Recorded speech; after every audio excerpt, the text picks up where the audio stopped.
I'm Khang from Vietnam, a student at UWC Dilijan.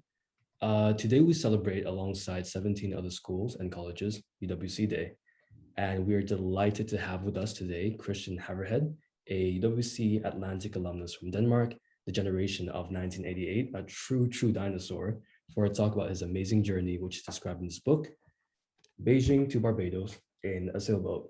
So in this book, Christian talks about crossing the Atlantic Ocean in a rowboat with his Chinese friend to showcase international and cross-cultural understanding, as well as raising two scholarships for Chinese students to send them off to UWC. And after 33 years after leaving school, Christian continues to live and promotes the UWC values that he's been involved in through his personal actions and projects. And Christian, thank you so much for joining us today. Before we expand more on your 5,000 kilometer long row across the Atlantic Ocean, can you please tell us more about yourself, your journey, and what exactly does UWC mean to you? Well, thank you very much, Khang. And also, before I launch into this, I'd like to thank Arpen and Gabrielle, the headmaster at the Diligent, who invited me to talk at this event. And actually, I think Gabriel would never have heard of me had I not sent him and the other principals around the world 18 copies of my book, Beijing to Barbados in a Rowboat. And I did this because I started looking into what is written about UWC by alumni. What books are there to promote UWC? And the only other book I can find is a book written by Barbara Cartland in 1980 called Love at the Helm, and she was a friend of Lord Mountbatten. So this is how I kind of connected with the Diligent. Now, my own personal story was, for me, UWC has, in a way, has meant everything. It has been the biggest. It has had the biggest impact on my life that someone back in 1986 decided to give me a scholarship so that I could go to United World, UWC Atlantic. And I think if I had not got that scholarship, I would never have had the life that I have had, being in China, living international, having a French wife, etc., etc. I think I have been a librarian in rural northern Denmark. So to me, it's the biggest and most defining event of my life. And I think for the students at Diligent and other alumni, it will be the same. If you're a current student, maybe you don't realize it, but when you graduate and you look back, you will have had a lot of input, values, ideas, which are formed at UWC, and then that stays with you for the whole UWC journey. So for me, UWC has been a big thumbs up, and I've always been very grateful for the opportunity. I buy into the values, so I want to give back to the organization.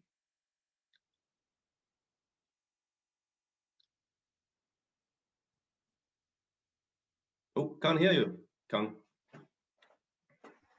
Right. Thank you for telling us more about yourself and your experience in WC. I think one of the more, let's say, not probably controversial things at that time was your decision to choose a rowing partner, not from your country, and not only from not that they're not from your country, but also that they're from a polar opposite culture. And I wonder why you made that decision. Yeah, if we go to the first slide, then that's not the first slide. We need to go back a few. And more, and more. Now we have the first slide. Yeah. So basically, when I was at Atlantic College, I got interested in China by coincidence because I had no idea about China. So when I went to AC and I had to choose all my subjects, I ended up choosing subjects that I could all have studied in Denmark. And then I thought, well, hang on, I'm at an international school, supposed to live and understand international understanding. So I should pick a subject that I can't study in Denmark. And I ran my finger down the list of subjects, and A, B, C, Chinese studies. Brilliant, I thought. I know nothing about China. I will study Chinese studies. And this was maybe serendipity. And then I started studying Chinese history and culture, had some overseas Chinese friends. At that point in time, this is before China had happened as an economic superpower.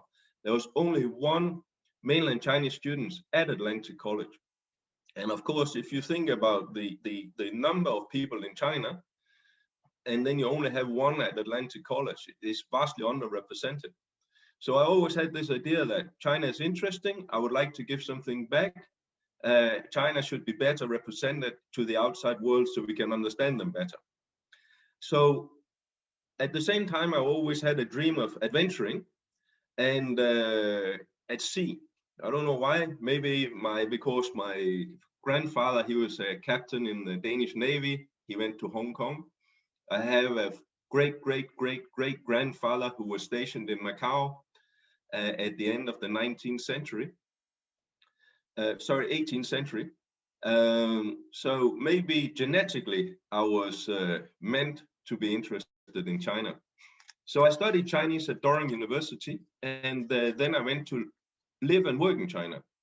And very quickly it became apparent to me that one of the things which is most difficult is for the Chinese and the Western people to work together, because they share very little culturally, language, habits, etc. Just very foreign, and particularly when you're talking 20 years ago.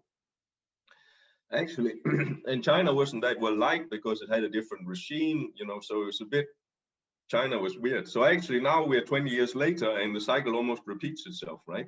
Because now China again is not terribly liked. Everything that China does is strange, and we don't really like it in our so-called democracies.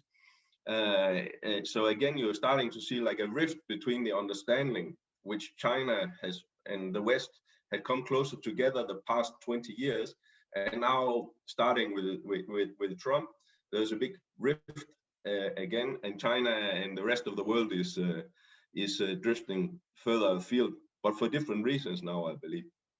But that's a separate topic. So basically, back in 2000, I had an opportunity to sail on a round the world yacht from Hong Kong to Singapore. And this was an amateur race yacht. And I always thought I would sail around the world. But then we ended up going 8 out of 10 days for engine. So very boring. And then one day skipper comes on deck and hands me this brochure saying, "Christian, you look bored, you should be doing this." And that was then a transatlantic rowing race.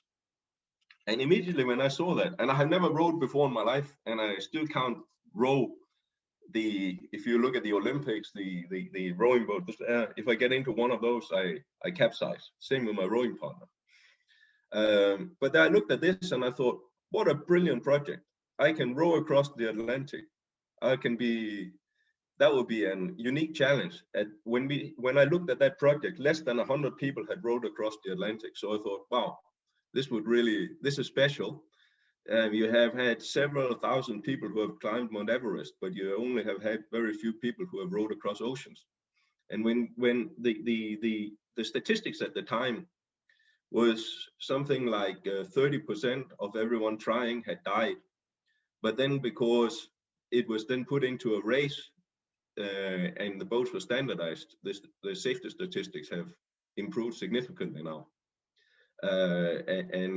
So it's rare now that there's a fatality, but of course, to some extent, it is a dangerous sport.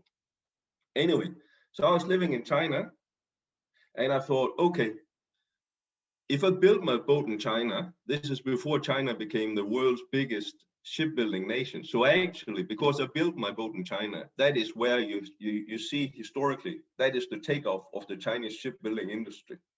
They started with my rowing boat, and now they built like 20,000 TEU container ships. But that's where it all started, if you believe that. Good luck to you.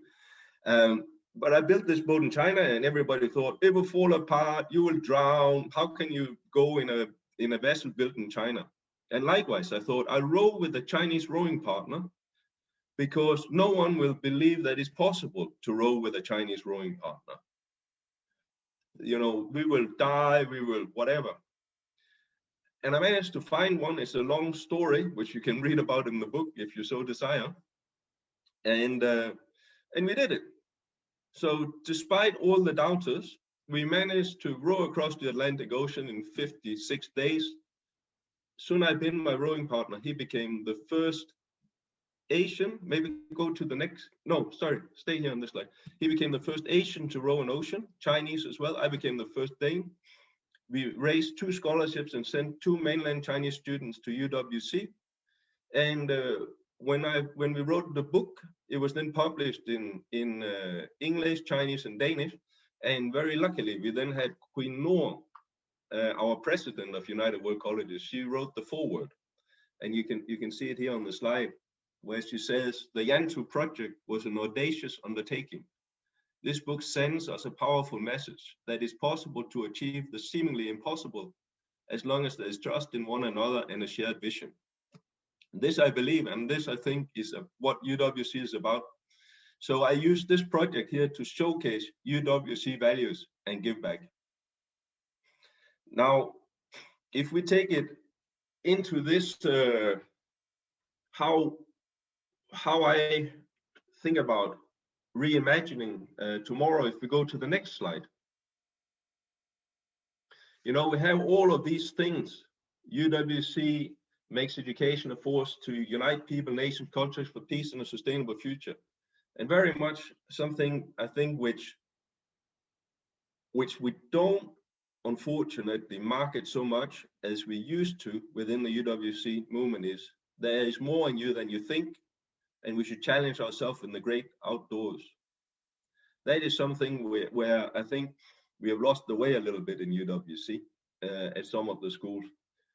But we still lead through personal example and impact. So if I think about my life journey, and I think many particular current students, you know, no one thinks that you can have a graduate who graduated from United World College 30 plus years ago. We even have graduates now who have died of old age. So, but I think typically when we think about UWC, we don't really reach these older generations. It's the recent graduates, and then maybe 5, and after 10 years, they kind of disappear and become extinct along with the dinosaurs. But they're actually out there, but we don't know how to retain them and celebrate them and tell their stories. And I think that's a great shame. And I think if we could manage to do that through, for instance, a book series, then I think we could market UWC a lot. But as to the current student body and also myself, you know, typically what we are looking at is we can give back, and we can give back with money. And if we don't make truckloads of money, we can give back in other ways. But the most important thing is that we give back, because in the end, the UWC values never go out of fashion. So the more we can do, the better. And there's a new term joined by the international office, can't, won't, help. So it's this can-do attitude. Keep living the UWC values. So I think that for me, kind of, if you just go to the next slide again, that's basically what we achieved with our row, and what we look like. You can see, I think humor, to breach cultures, humor is a very important aspect. And that's why I'm wearing a Viking helmet, and my friend Sun Hai-bin, he is wearing a Chinese coolie rice hat. And humor throughout our row was important. That's beautiful, Chris. But then again, throughout your life, you worked with so many other different projects in which you incorporated the UWC values into them and your actions. And there's more than just the Yantu project, right? Would you like to tell us more about them? Yeah, just before we change slide, I'd just like to comment. You can see this is 13 years after graduation from United World College that I rowed across the ocean. I think a lot, particular current students, we should be thinking about, okay, it's great, you come out of UWC, you're fired up, you go and do something immediately afterwards. And then you get caught up in everyday life, you need an education, you start your work, all of this is important. But but the message I want to put through is that it doesn't mean you're done with UWC just because you move on to a different stage of life. But there are times when it's easier to do projects than other times. So it may be you have a gap of, say, 13 years, like in my case, before I could find the time and came up with a good idea, something that touched me, where I could go and do this rowing adventure. But now if we go to the next slide. So this is 13 years after graduating. Now suddenly we have 29 years after graduating from UWC. So what happened in those 16 years in between there is I got married and I had a family. Now you don't really perhaps go adventuring where there is some risk when you have to raise a family and you have to, you know, make sure there's food on the table for the family. You're a good influence on your children, you're a support to your wife, and you have a family life. So basically, the reason why there's these 16 years is I had a family. But then once my family was, my kids were growing up and were kind of doing well. Actually, one of my kids went to UWC in India. Then I thought, okay, I really would like to do another adventure. And then I thought, what can I do now? And I only had limited time. I had come off one working project, and I had limited time before I had to go on the summer holidays with my family. So I came up with this idea of running the Pyrenees, which is the mountain chain that now forms the border between Spain and France. And I thought that sounded like a good challenge, 880 kilometers in 60 kilometers of elevation. The thing is, if you go and row an ocean, or if you want to run the length of a mountain range, people generally would like to help you. And the help typically involves saying, I know a really good psychologist, go and speak to that person. So to avoid this problem, you then say to you have to do it for charity. So if you attach your project you do to charity, then you go from being a complete fruitcake to being an altruistic person. So it's a brilliant idea if you go and do adventures to attach a charity to it, because then people think you're less weird. And in my case, then I called Atlantic College and I said, what can I fundraise for? This is my project. What can I fundraise for? And they said to me, well, we have this new project started up at the school where we have an alumni who is continuing the boat building tradition at Atlantic College. I don't know if you're all aware of this, but United World College, through Atlantic College, because that's where it started, have an amazing boat building history. If you look now, if you go to a beach now and you see these semi-inflatable boats around the world, they are called rib boats, but they're also called zodiacs. But they have a solid hull, and then they have inflated platoons around. That type of boat was invented at Atlantic College by students. So what you see at the beach was invented at Atlantic College by students. It was then sold to the Royal National Lifeboat Institution. I think it was in 1970 for £1, because United World College could see that this type of vessel would greatly help life-saving activities around the world. So this is how this rib boat, if you go in and read about it, the class, this type of design is actually called an Atlantic. And the reason is it was invented at Atlantic College by students and staff. So that's a fantastic history we have there. Unfortunately, through for various reasons, some mainly not very good ones, in my opinion, the whole project stopped at Atlantic College. But there was one alumni who wanted to keep this going, so he founded a new NGO called Atlantic and Pacific, where the mission for Atlantic and Pacific is we provide lifeboats where there are none.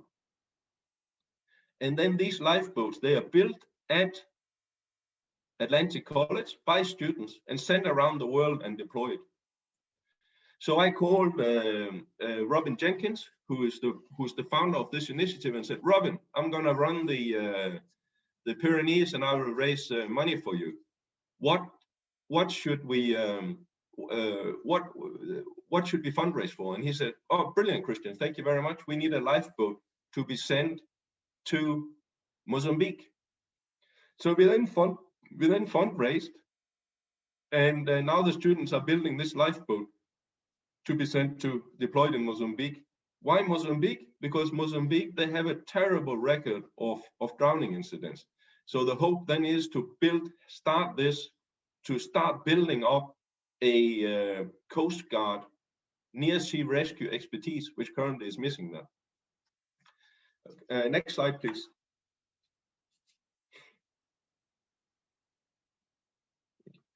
Then again, another project I did, and now this actually was last year. Last year, everybody was hit by COVID. And of course, my son at the time was at Muki. And suddenly he had wanted to have the most international experience of his whole life, living in a foreign country with students from all around the world. And suddenly he had to study from his bedroom at home in Denmark with his parents, whilst his friends in Denmark could still go to school because schools were open, remained open in Denmark for most of the time. So I thought this is simply not good enough. We cannot give our current students, we have to do more for our current students than simply to say, it's Corona, stay at home, study online, you might have bad internet, whatever, but sorry, this is the best we can do. So together with Mariana Arabas, who is the vice chair of the Committee of National Committees in United World College, and Pelham, who is the principal of UWC Changshu in China, who had the most problems because China still hasn't reopened. And then my childhood friend of mine, he's the one who looks like James Bond in the picture in the middle there. He's the principal of a school in Denmark. We all sat down and said, we have to do better for our students. Can't, won't, do, as the UWC International Office logo or tagline is. So we made a residential school for stranded UWC students in Denmark, where students from anywhere in the world who couldn't go back to their respective colleges, they could come and live together at this Ranum school in Denmark. They could do activities like sailing, dancing, music. So they had a real community. They could do CAS activities, whilst they were then still studying online at their respective schools in Waterford, in India, and in China. So this initiative, we thought this will have to go on for maybe 2-3 months, and then the whole thing will reopen again and we can close down this bubble. But it actually turned out that it lasted for a full year. So, and we ended up taking the Changshu students. They could not go back to China. So the Changshu students actually ended up sitting their Changshu IB exams at a Danish IB school in northern Denmark. So in total, we hosted 24 students from all around the world. And when I'm saying all around the world, we are saying the students came to Denmark from Honduras, Moldova, Latvia, Peru, Ethiopia, Zimbabwe, Portugal, all over Mexico, Canada, all over the world. So they had this community. So at least we could give them a half decent UWC experience, studying online. And then to kind of keep the UWC flavor strong, we then also had 5 staff from Changshu who joined the bubble at different times to act as house parents. And I was very lucky because I got to relive my my Atlantic College days, hanging out in the day room with all of these students from around the world. We really had a very good experience.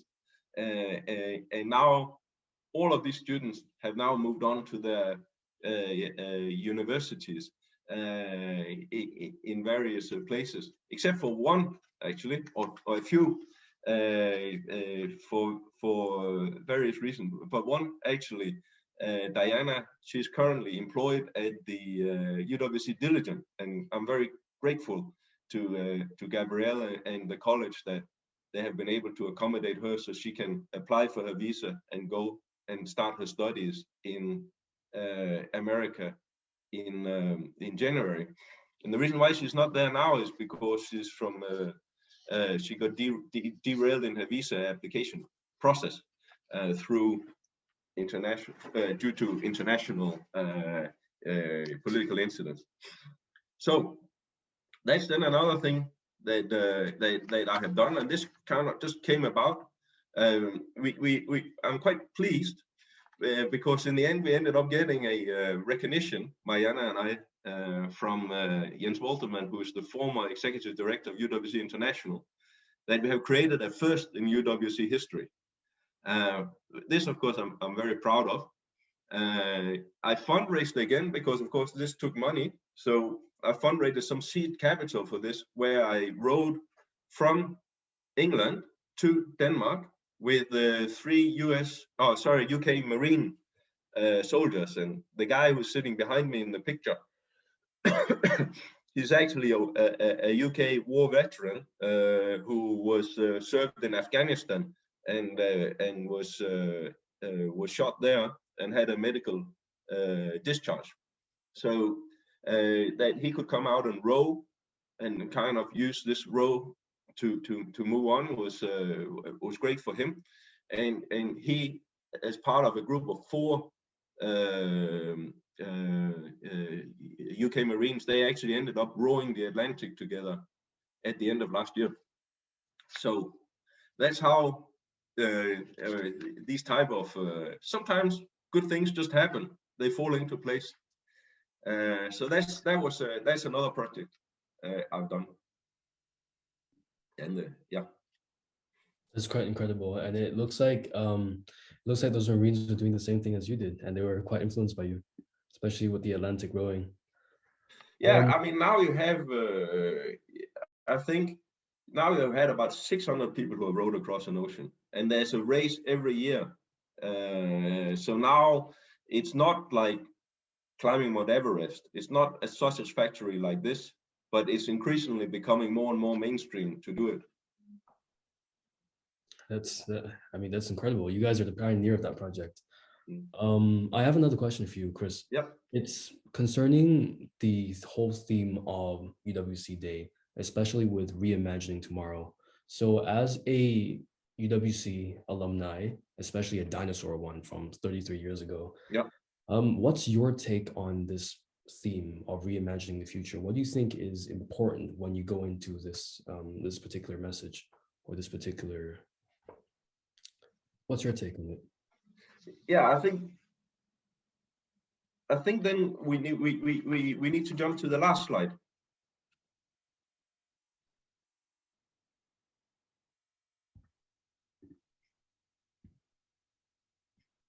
Yeah. I think as a dinosaur, I think the important thing is to remember for the current students is that actually it's a lifelong journey we set out on. And we kind of owe it to ourselves and to the people who enabled us to go to UWC, put up the money, invested in us, not to forget this. So I think like as a dinosaur, what I would like to say to the current generation of students is that your UWC experience, it doesn't end with graduation. Graduation merely is a starting block for a lifelong journey, which also the executive of the international office talked about on the last slide we saw. It's a lifelong journey. And of course, it's a trickle effect.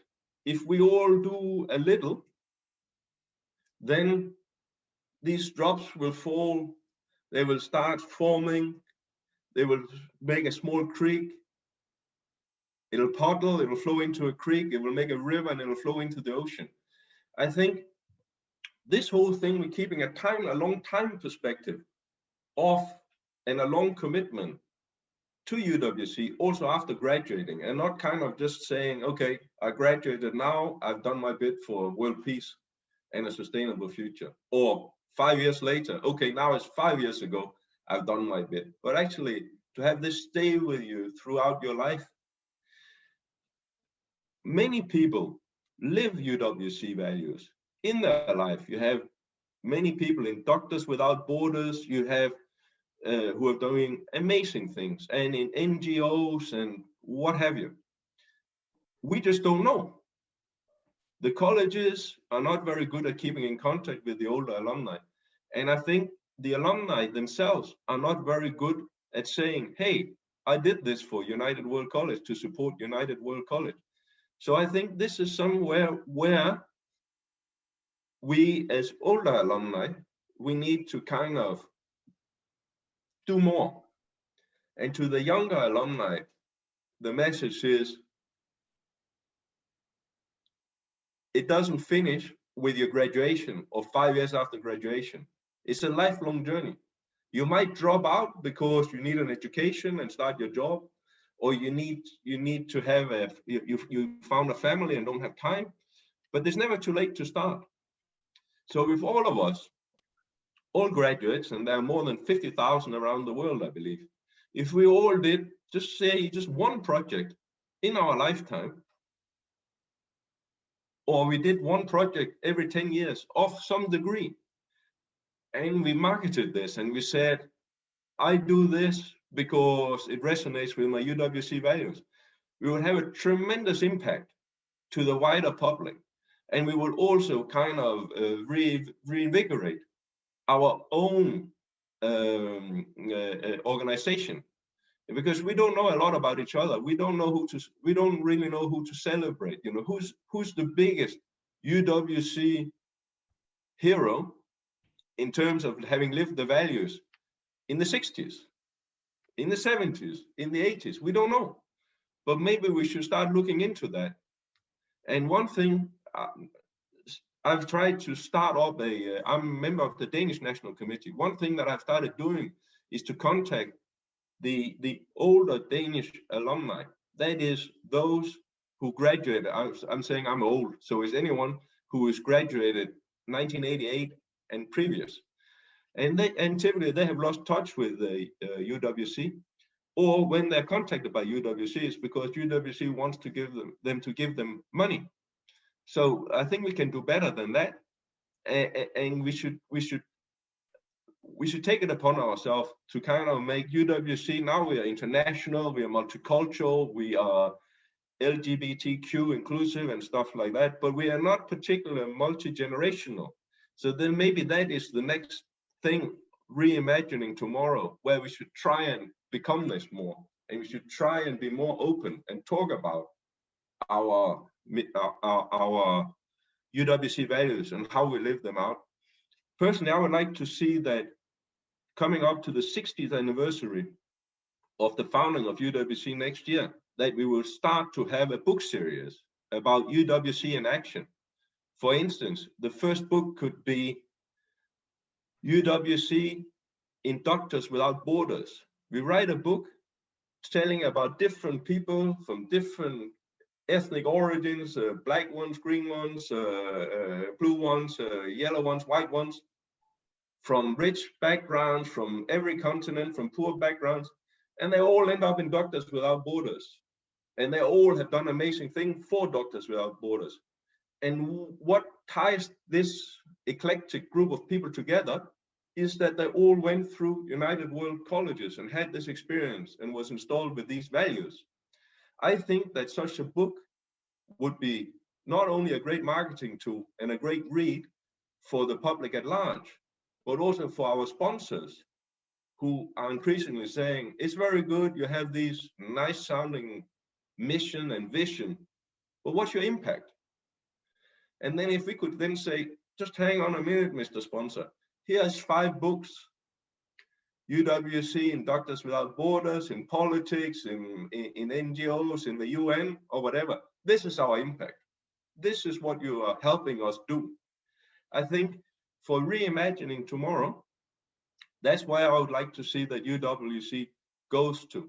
That we all, after graduating, keep reminding ourselves we need to pay back. And we do that either inadvertently because we end up in Doctors Without Borders and therefore we actually live the values, maybe even without thinking about it. But then we should be verbose about it. It should be marketed. And if it's not obvious, we can always put projects together. Like you can be the year rep. You can be a member of your national committee. For instance, after I came to Denmark, I moved here 9 years ago. There's a lot of rubbish on the street, and people are increasingly starting to be upset about this because we should have a sustainable future. So I started making UWC alumni activities where we would go out and we would pick up rubbish, and then we would wear UWC bibs in colorful and sad, and then we had marketing on the back of our bibs saying, would you like to study abroad? Would you like to have friends from all over the world? Would you like to make a difference? Then come talk to me. This costs no money to do, but it's something that helps promote the UWC values, and it brings people together. So you can do many things. You don't need to row an ocean. You don't need to make a bubble. You don't need to run a mountain. There are many, many things you can do to promote UWC values. And if we all do that throughout our lives, not just within the first 5-10 years of graduating, then I think the world will be a better place. I completely agree with you, Christian. Thank you so much. It's very inspirational what you've said. Before we go to the Q&A, I just want to say, as a generation, in our generation, it's really important that we do get that intergenerational connectedness. We do find out about the past generations. So we know that it's not so much just about the immediate journey within the college, and it's not just so much about within your own school, but UWC as a movement and as a whole thing leading on to your personal lives. And it's a big thing. And it's once you've joined it, it's the start of a journey and it's not the end of a journey. So it's the beginning and it's where the benchmark starts. We do have some questions from the Q&A. We have Anthony Tong from Lipo Chun University, UWC. It's about your plans for the future and whether you're nuts enough to do another project soon. Okay, if we go back to the second to last slide. I don't know if we can do that. One more. Here we go. Yeah. I'm now working on a very, actually, since 2009, I've been working on a very difficult project, and a project that I find very interesting, which is, again, it has to do with China, and it has to do with China's role in the world.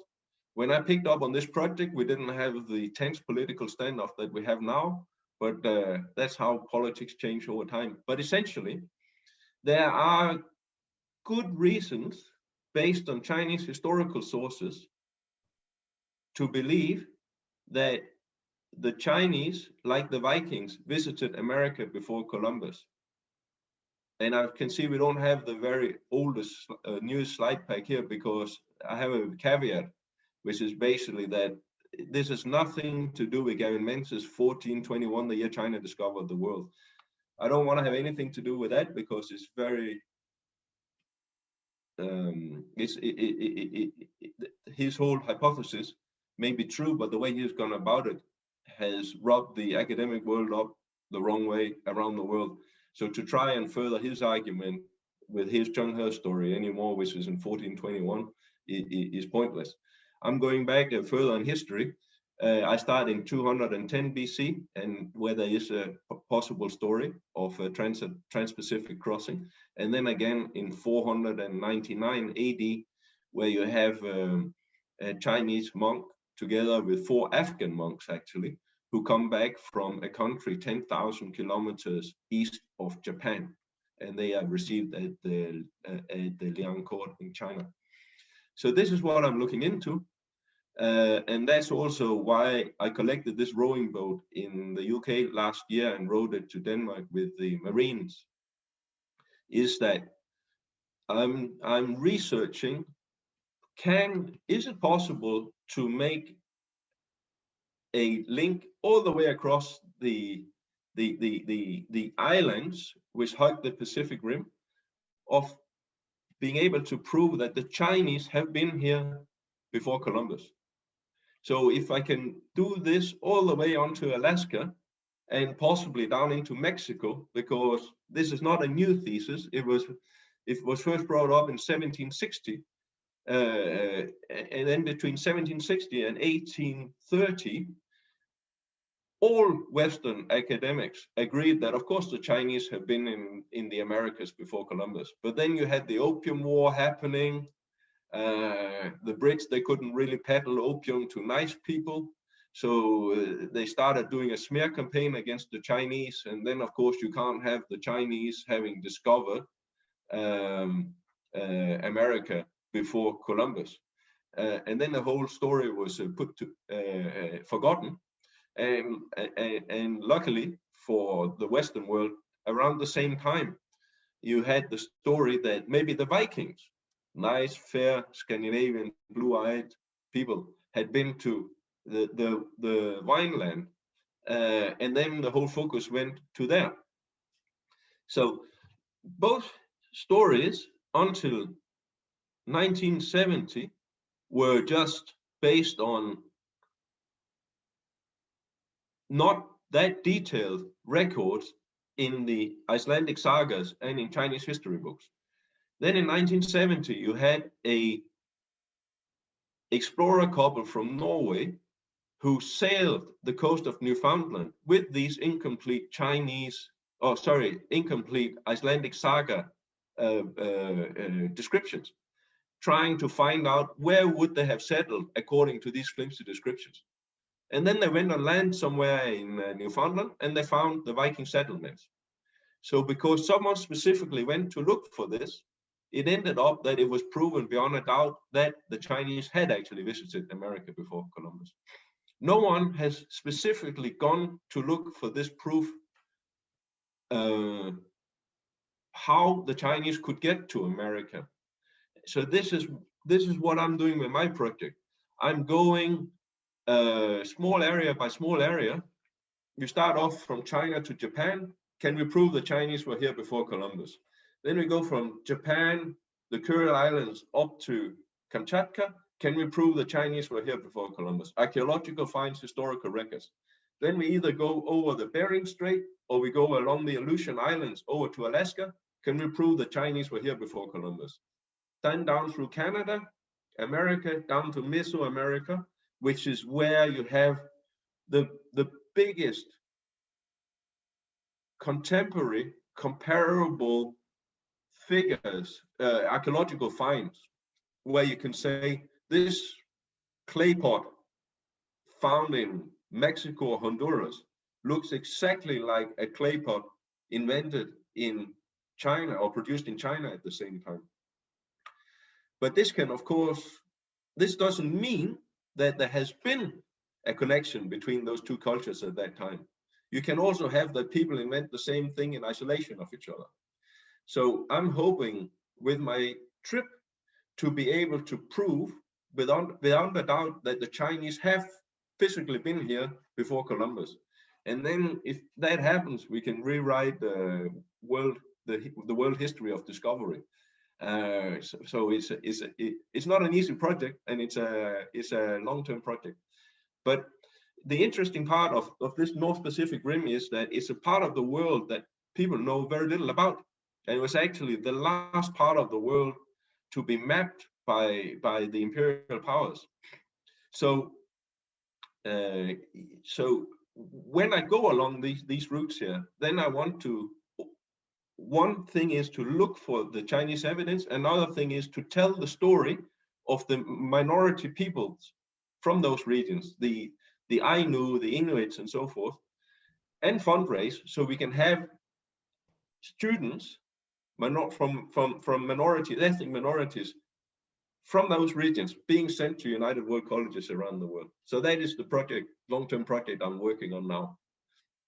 Thank you, Christian. That is an ambitious and very, very, I mean, it's cross-cultural and it's an amazing project. And all these things that you've been doing with your life, the way you've incorporated UWC values into your life and your personal actions, it's an amazing reflection of what UWC students can be and should be. And I feel like with the UWC students who are watching this right now, hopefully they can take influence from your story and pursue projects like these in the future. And I just want to say again, thank you so much for joining us today, especially for Chris and the audiences. And thank you for asking your questions. Have a good day. Thank you.